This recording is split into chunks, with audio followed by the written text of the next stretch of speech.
Посетивший поселок Туюк-Мезар Пичанского района города Турфан тайваньский журналист пишет, что поселок оказался пуст на 85%. Пустые дома и закрытые на замки двери еще раз подтвердили факт ареста китайскими властями большого количества людей и их содержания в лагерях политического перевоспитания. К такому выводу можно прийти, основываясь на законе, по которому китайские власти делят народ Восточного Туркестана на городское, поселковое и районное население, которому запрещен выезд за пределы закрепленного адреса без разрешения соответствующих органов.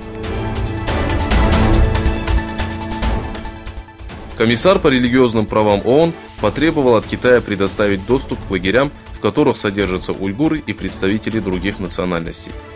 На фоне растущего недовольства мирового сообщества Китай предпринимает попытки убедить человечество в том, что лагеря, именуемые китайскими властями школами профессиональной подготовки, способствуют перевоспитанию радикалов и их исправлению во благо общества.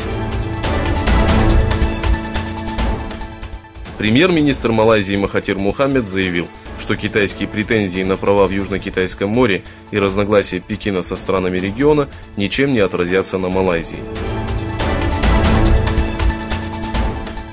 Заместитель главы Комитета обороны при Государственной Думе России Юрий Швидкин, оценив заявление Эрдогана по поводу приобретения С-400 и С-500, подчеркнул, что сделка гарантирует интересы обоих сторон и станет стимулом к укреплению двусторонних отношений в сфере военных технологий. Дипломаты 36 государств, 28 из которых страны Евросоюза, на заседании ООН по правам человека осудили Саудовскую Аравию. Это первый строгий выговор в адрес Саудовской Аравии с момента созыва комитета, который впервые состоялся в 2006 году.